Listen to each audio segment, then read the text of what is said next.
Duce Robinson has elite size and ball skills to dominate smaller defenders down the field, but his lack of route running nuance and lateral agility raises questions about his NFL projection.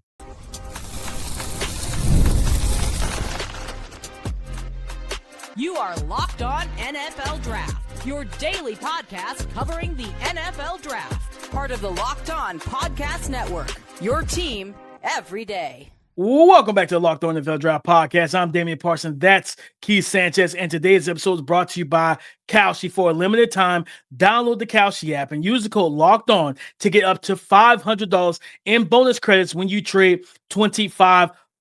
In today's episode surrounding and all about Duce Robinson, 6'6", 220 plus pound wide receiver for the Florida State Seminoles. We're going to explain our grade, go through the concerns about Duce Robinson profile, but as always, start with the pros, start with the things that the young man does well. And again, I said it, he's 6'6", 200 and I think 30 pounds, actually 230, 6'6", 230, coming off a season in 2025 for Florida State, 56 catches, 1,081 yards receiving, 6 receiving touchdowns. This is a big, physically imposing, but also straight line athletic wide receiver, Keith, that can absolutely make plays down the field. What stood out to you about Duce Robinson's game? DP, it's the size. It's the measurables, man. You said it's 6'6", 230 pounds. And it's not a questionable, right? Because you see it on the film. This guy is overwhelmingly bigger than everybody else. And what he does to corners using his frame, his size, his catch radius. There are moments where you wonder if this is unstoppable, right? If this is his A trait to where this is what he's going to go to, like this is his move. And we talk about the back shoulder throws, you talk about the 50-50 balls, you're talking about him being able to box out defenders, whether that's boxing them out with the back shoulder, whether that's boxing them out, turning back to the quarterback and going get it, whether that's boxing them out, going across the middle of the field, DP. This is a big wide receiver. And it's going to be interesting. I think we're about to have a really good discussion in this podcast when we talk about just the holistic approach of who Duce Robinson is, because if this guy can translate those things, you're talking about an impact player in the NFL. This 6'6", 230, it's a lot to handle for defenders. 100%. Like you see it down the field when you not just down the field on the outside. Man, when he reduces down into the slot and you get some like 5'10", 5'11" nickel on him, it's like, man, this is child's play. Put it where the kids can't get it, right? You know what I mean? Like that's just put the cereal on top of the fridge. They need a chair to get up there. Like this guy understands. It's like watching a basketball player, Keith, like a basketball player that is not supposed to be playing with children. Like, he's that much bigger than some of these corners. And that back shoulder fade is there. That slot fade is there. His ball skills, the body control, as you talked about, the ability to just go up and contort his body, make spinning grabs, like just 180 turns in the air and coming down in bounds. Like he has elite size and catch radius. But that for 6'6", 230, to watch him in terms of a straight line athlete be able to separate from guys vertically, it's almost terrifying. It looks like a gazelle just galloping down the field. Like he's got that long stride. He picks his knees up and he can run. And, you tell him, hey, this is a straight line, 100-meter dash. Like he can run. He can pick him up and put him down. And I love what he's able to do with the ball in the air. Like I said, that size and that strength, being able to play, that play style, being able to play above the rim. And of course, that natural threat of the straight line speed and athleticism, it opens him up to run those comebacks, those hitches and curls and everything, where he's got some decent breaks on him, right? The big rig got some decent breaks where he can come to a stop, turn out to the break, and then of course you're huge. You're a big body receiver, like you're easily like noticeable for the quarterback. So he's an easy target. Talking about a quarterback, even if you have a shorter quarterback that's in the pocket, you should be able to find Duce Robinson because he's he's the biggest guy down the field because there's no 6'6" corners or safeties or linebackers. Well, I think there might have been one at USC, like I think Eric Gentry or something like that. Oh yeah. Yeah. He was an anomaly. He was exception, not the rule, as we said yesterday, Keith. Exception, not the rule. But this is a fantastic and just a productive player. Again, over 1,000 yards on 56 receptions. Like I felt like he lived in the vertical plane, Keith. Like he averaged 19.3 yards per catch. And for those who care about these type of parts of analytics, his ADOT, average depth of target, 17 yards. So he was on average, he was being targeted 17 yards down the field. His yards per route run is 3.03. And for his yak per reception, 5.5. So over 5 yards after the catch per reception. He's a playmaker, Keith. And it's just, but he's a supersized playmaker. We don't see guys at receiver listed at 6'6", 230. It's just really almost unheard of. I think the only guy we've truly seen of that caliber, was it Megatron? Was it Calvin? Like 6'5", 6'6". Yeah, I'm not doing that to him. You know what I mean? I don't want nobody to think that's what I'm saying. But we haven't seen this archetype at receiver really much at all. Yeah, no, I agree. I want to stay on. Well, I'm gonna make 2 points, right, and just showing the consistency of the production, right, and just going through the games. And East Texas A&M Commerce, right, he put up 170 and 2 touchdowns against them. But the UVA, and I believe that was a nationally televised. It was like a Thursday night. I don't know why. I remember watching it, right. And I wouldn't just cut on Florida State, Virginia. It was Friday. It was a Friday night game, and it was 9 catches for 147 yards, and that was when he almost appeared unstoppable. I think he had the one toe tap situation, which we'll probably get into in the concerns part. And then Wake Forest, he went for 148. Clemson, he went for 124. Virginia Tech, he went for 134. So this young man, it was clear that he was the number one guy. And then he showed his ability to be unstoppable. I think the part, DP, that can be very interesting for him, and you started to get into it, is using him in the short to intermediate part. Is this unstoppable? Meaning that if you have an accurate quarterback, and you know me, I love what? The quick slant, right? Give me the 3rd and 3, 3rd and 4, and be able to run a quick slant and kind of shield that defender and put that defender on your back, and you can catch the football away from you. If he can consistently do that or get inside and fight inside, or if it's, if the cornerback is taking away a hard inside, cool. Now let's see you just run that hitch or curl real quick, right? And operate from that capacity. So if he can win short intermediate, I think some NFL teams are going to look at it and be like, do we have an X, right? Like, do we have our premier XY receiver? And the X doesn't always have to be your number one, especially in today's offense, right? Because like, let's say, I think like maybe the Minnesota Vikings, right? And they because they also like to move Justin Jefferson around. If you want to put him on the backside of, I'm not talking about Duce Robinson. Duce Robinson on the backside, and then let Justin be that movement piece, right? Everywhere else, and let Duce be the stagnant spot that doesn't move. You can do things like that. So it's going to be very interesting to see where he plays, but I also like the versatility of him being a big middle of the field target. If we decide to kick him inside and let him play that big slot type of role. No, and I think to as we get ready to close this topic of this segment, Keith, I love what he brings after the catch from a strength profile, right? Like from a strength standpoint, like again, you talking about these smaller DBs and these smaller corners. Number one, corners aren't the most reliant tacklers. Let's just be honest. These guys make a lot of business decisions. They dive at like this.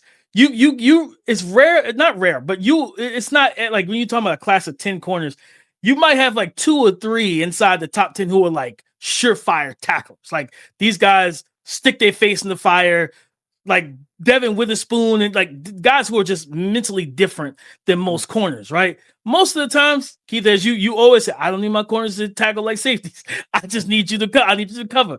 That's what a lot of them want to do. Like, man, let me cover. Let me stay out here. I'm good. They wouldn't mind playing for Coach Sanchez, right? Like they would not mind playing for Coach Sanchez. Like, oh, you miss a tackle, it's fine. Just lock that guy down. Don't let him get 100 yards and 2 touchdowns.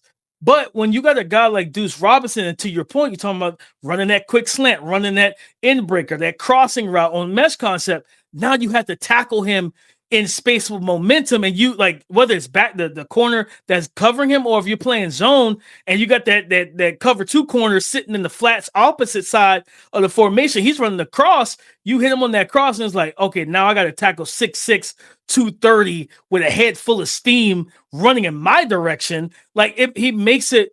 And then when he does get contacted, he can fight through contact after the catch. So again, with him almost 5.5 yards of after the catch or after contact yak per reception, like that strength goes into that. Yep. No, I agree with DP. Let's do this, man. Let's go ahead and transition. And we're about to talk about what the concerns for Duce Robinson. 6'6", 230 pounds, but there are some concerns about his game. Let's discuss that coming up next. Before the season even kicks off, everyone's making predictions. Who wins the division? Who makes the playoffs? Who's lifting the trophy at season's end? On Kalshi, America's #1 prediction market platform, you can trade those predictions in a live market. Will the Baltimore Ravens win the AFC Championship this season? Well, the Baltimore Ravens are currently trading at a 13% probability, meaning a $100 trade would give you a payout of $725.07 if they took home the title. On Kalshi, you're trading against peers in a live market, meaning there's no house, and as the probability changes, you can buy in and out of your position. So download the Kalshi app, use the code LOCKEDON to get up to $500 in bonus credits when you trade 25. Kalshi, trade on anything. 18 or older only. Restrictions and eligibility requirements apply. Event contract trading involves risk and may not be suitable for all investors. Kalshi products are not available in all jurisdictions. Prices, values, and available markets may differ from those mentioned. For more information, see Kalshi.com/regulatory.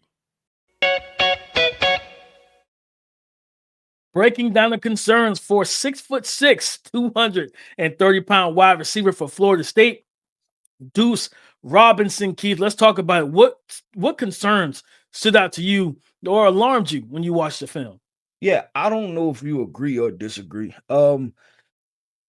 The speed. And I thought that there was some long striding speed that can create some separation, but I thought that this was a young man that took a while to get going. And I think for him to actually make an impact and create any type of separation is going to have to be with off coverage. I think if you're talking about good athletes at the cornerback position, that's whether they play press man and they playing hard press, or if they kind of, soft shoeing and they're playing soft press, I think that they'll be able to stay in phase with him. I don't think his speed is immediately threatening to a lot of defensive backs. So I think that's one thing. And then I'll get into this, and where I wonder if the projection goes here is I like him with the ball in his hands moving around. I wonder with his release package, is the foot fire enough, right, to catch cornerbacks off guard, or kind of what I just discussed, but in addressing a different side of it, is that are they going to be able to jump into his hip pocket again, right, and then just run with him because the quickness is not threatening enough to be able to move them off the spot, and they're going to stay comfortable and not open the gate. No, 100%. That's definitely, and I talked about he's a straight line athlete, but he's a guy that long stride, 100%. He's taking, like, I always use the Usain Bolt thing. Usain Bolt is elite fast, but it was loose. You think Usain Bolt's like 6'6"? You brought up some Hall of Fame names. You brought up Calvin Johnson. Now we on Usain Bolt. I'm just saying, Usain, like, listen, that him and Tyson Gay, Usain stride took up 2 or 3 steps. Like, so that stride is different. And I think it's a very similar thing when it comes down to Duce Robinson, is that he's probably not going to run 4.4 flat, 4.3 in the 40, right? He might be a 4.5 guy, 4.55 guy, but then you see that ability to eat up grass. If you, like you said, if you give him a free release and let him gear up, oh yeah, like he's going to get up the top speed, and now he can stride right by you because, again, he's already at full momentum. But yeah, I think it puts an onus on his release package, Keith, in the NFL. Like, you're going to have to win quickly or be really physical in your counters when guys want to get up on the line of scrimmage and be handsy and be physical with you in the contact window. You're going to have to shed these guys, right? You're going to have to get free of those dudes, get them up off of you, and then you get vertical. And that's the way of forcing a DC to say, hey, we can't play that cat and mouse. We can't play. No, back off, give him some cushion, be at 5 yards, and then you at least get a free release to get off the ball without restriction. The other things that for me to keep from a concern standpoint, the route running and route tree. Again, I feel, and that goes into the lateral agility and fluidity. I feel like he's again long strider, right? And everything.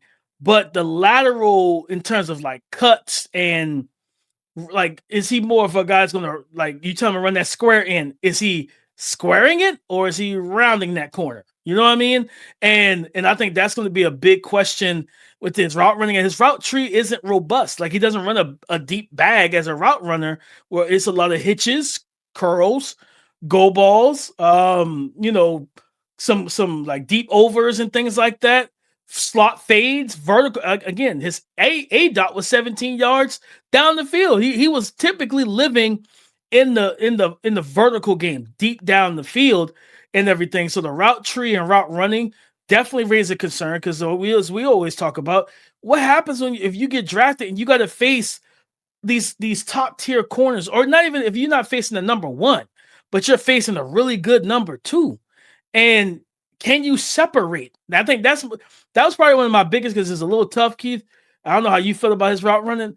I remember watching him. I had asked myself the question: would this work against NFL corners? No, can you separate? 1,000,000% asked myself that a lot, and it was so. I asked myself, will this work against NFL corners as far as the separation, right?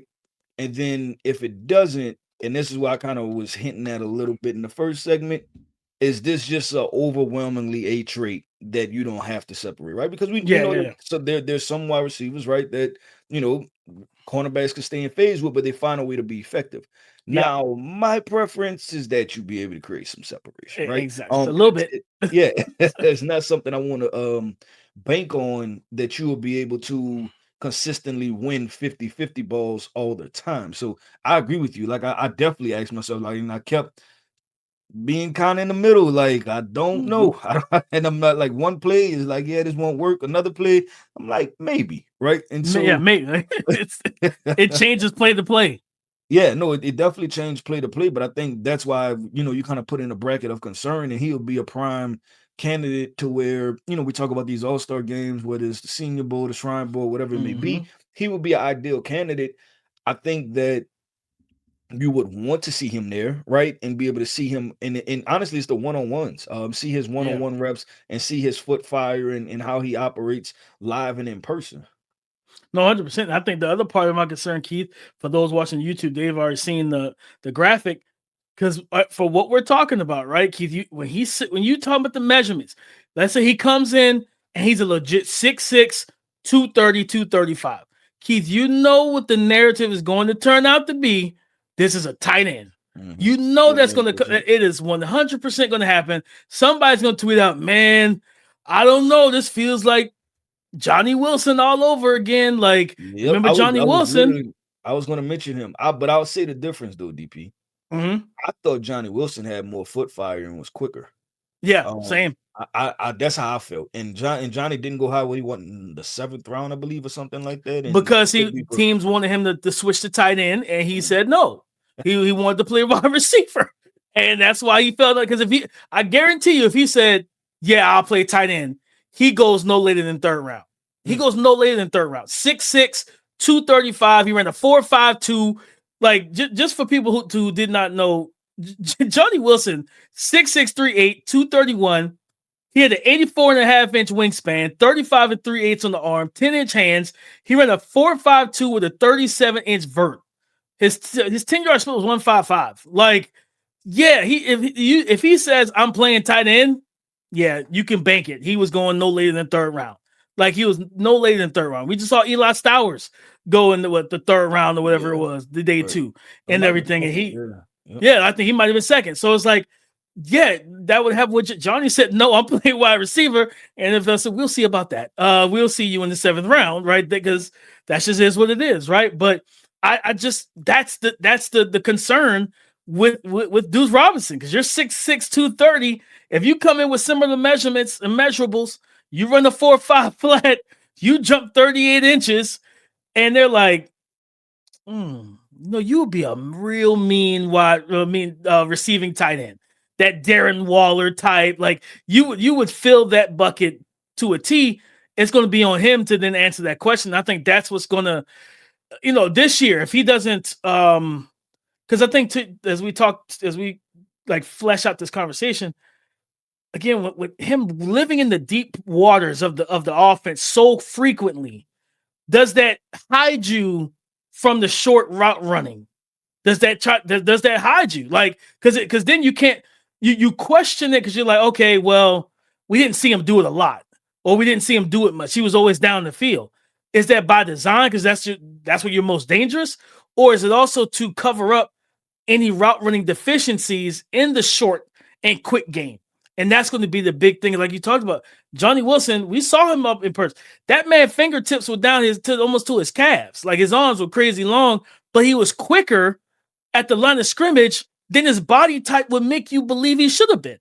So that's my biggest concern with him is like, man, Duce Robinson's a fun player to watch and to study, but going into the NFL, it's like, yeah, you can't live off contested catches like that against corners unless you are a tight end. Then we don't mind, right? If you Travis Kelce out there catching contested catches on corners, we don't trip off of that because you're a tight end. You're not supposed to route them up like Justin Jefferson, right?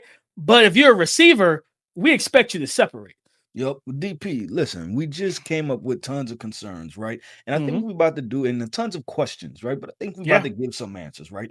Where do we really land with Duce Robinson at this very moment? We'll discuss that when we drop our draft grade, and we're going to throw out some NFL comps, right? Maybe past players and a couple present players, and we'll have this discussion and flesh out this thought coming up next.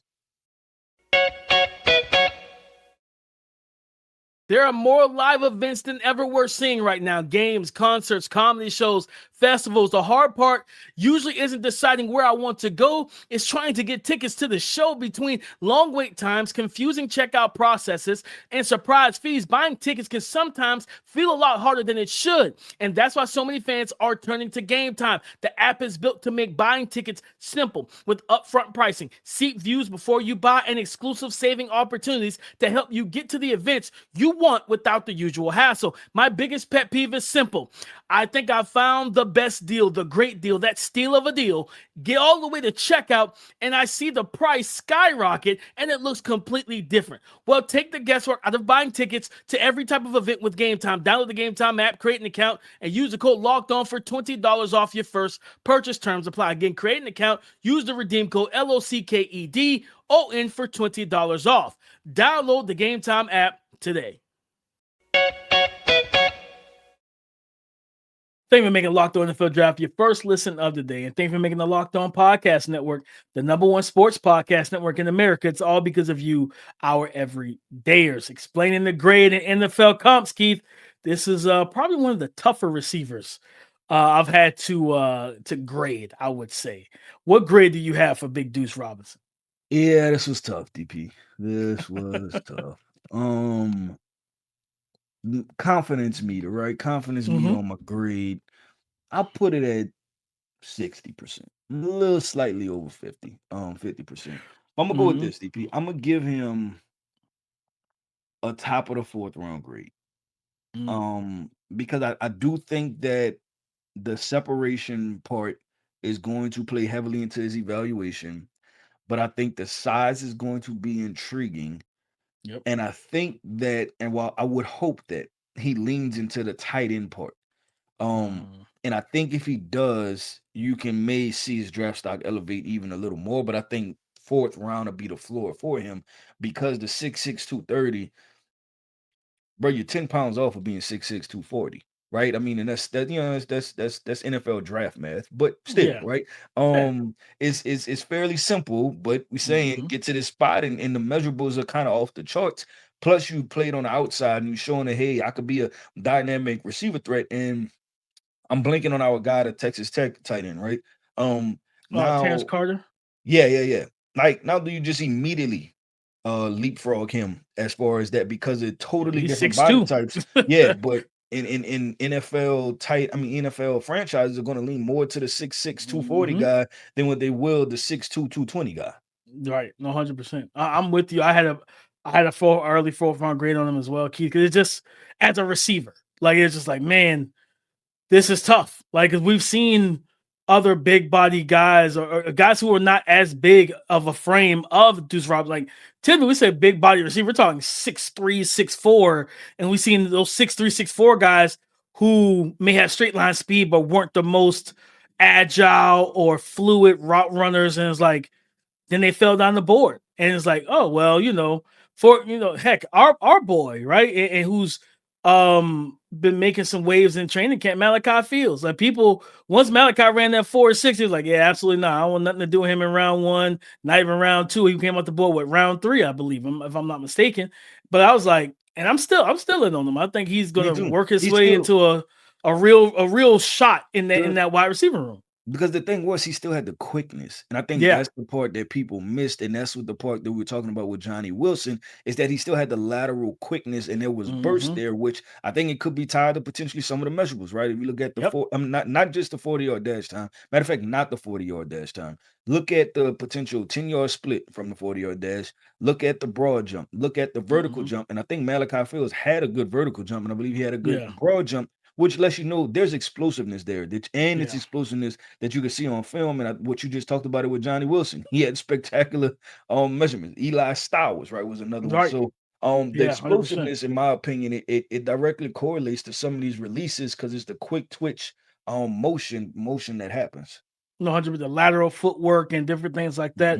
Can you foot fire and jab step, move a guy, but can you also do it in a way that is believable, right? Like that's threatening. That's the main thing. It's like that's a key word, threatening. Yep. Do you threaten the DB? And I don't know if I see Duce Robinson running a foot fire if a DB is going to move. He's like, I'll wait till you declare. Like I'll wait.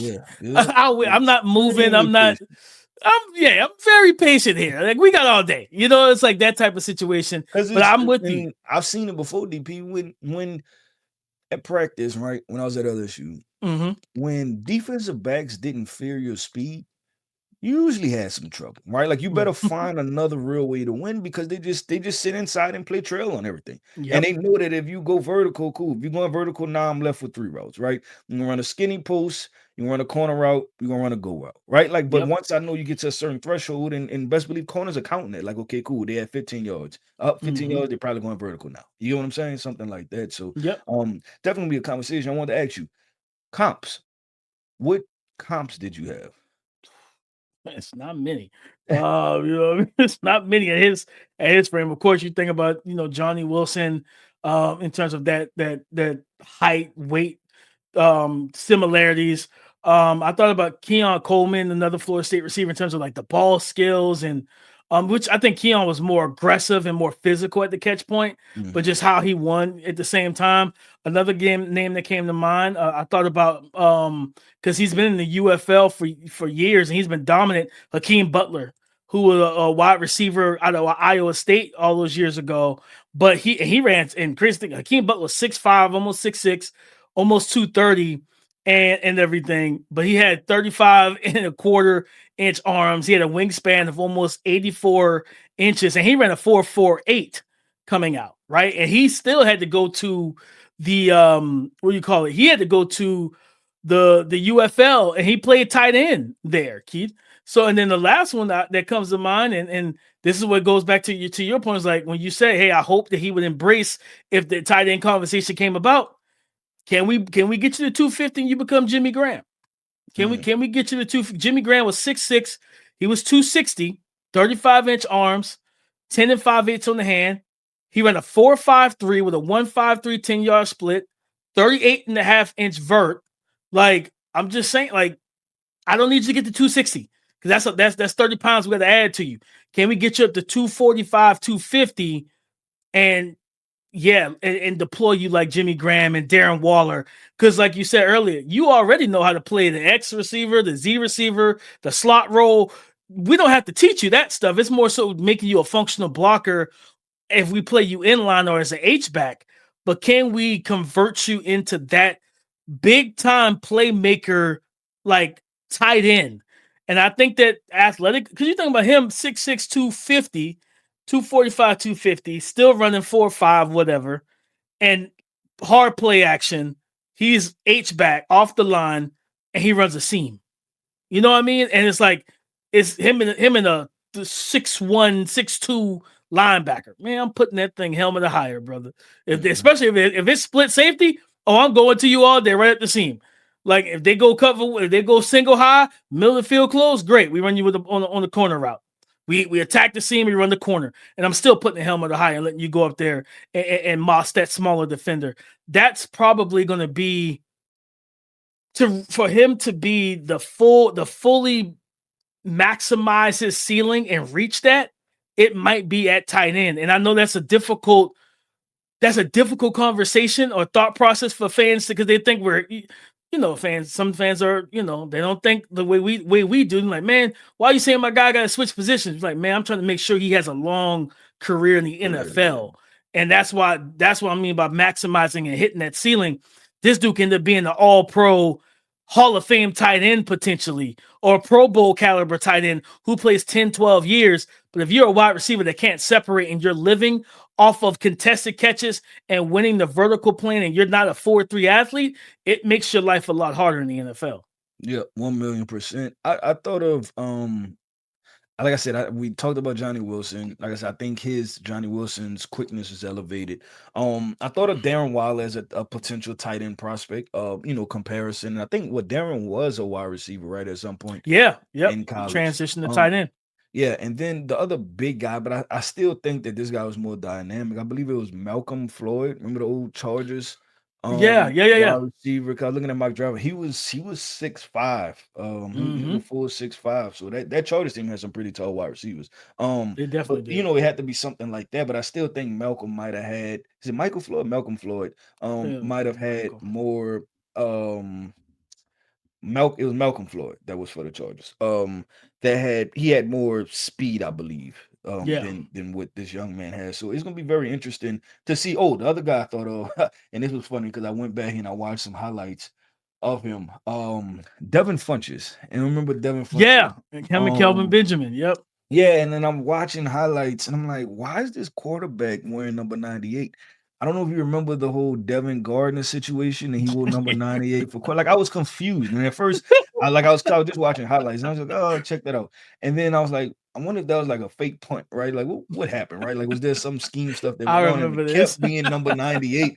And I had to go do my research, and I was like, man, I forgot that happened. That he wore number 98 the whole entire season. Nah, that Devin Funchess pull, that's a deep cut. Cause I forgot about Devin Funchess. I mean, played at Carolina, him and Kelvin Benjamin brought in to help, trying to help Cam Newton, and Devin Funchess was the reverse. He was a tight end who went to wide receiver, where most big wide receivers are moving to tight end. He probably should have stayed at tight end because he probably would have had a much longer career because he was a matchup problem at tight end for safeties and for linebackers. But when you, again, like we're talking about with Duce Robinson, when you're that big and you don't separate the best, you're going against corners that can make your life a lot more difficult because they're in your hip pocket. And now quarterbacks don't want to throw you the ball. Yeah, it lessens the value that you have when you're a big body wide receiver who can't separate compared to a big tight end who can outrun, outstride, and outsize those smaller defenders. Yeah, and I think the huge part is DP is the dependency, right? That you have to be playing with a quarterback that's gonna force throw to your football even if you're not open. Accurate and aggressive. Yeah, I agree. Yep, accurate and aggressive because his best season for Devin Funchess was 2017. 63 receptions. He had 840 yards, 8 touchdowns. Right, like that was his highlight season where it's like okay, kind of going, but that's still number 2-ish type of numbers, right? And like you said, if you play tight end, what does that look like? So we'll definitely see. But DP, that wraps up another episode, man, of the Locked On NFL Draft Podcast. I want to end this podcast off by saying shout out to our everydayers. Thank you for tapping in with us each and every single day. I am Keith Sanchez. You can find me on X at The Talent Code. That right there is my guy, my co-host, Mr. Damian Parson. You can find him on X at DP_NFL. Like we like to say, man, y'all can talk to us because we like to talk back. Go subscribe and follow for free on YouTube or wherever you listen to podcasts to get the latest episode as soon as it is available. Come up on tomorrow's show, guys. We're going to close out the week Talking about going from one big wide receiver to another. Nick Harbor. But this guy has world-class speed at like 6'5". We want to talk about him on tomorrow's show and break all that down on tomorrow's show. So come and join the conversation again tomorrow on the Locked On Podcast Network, your team every day.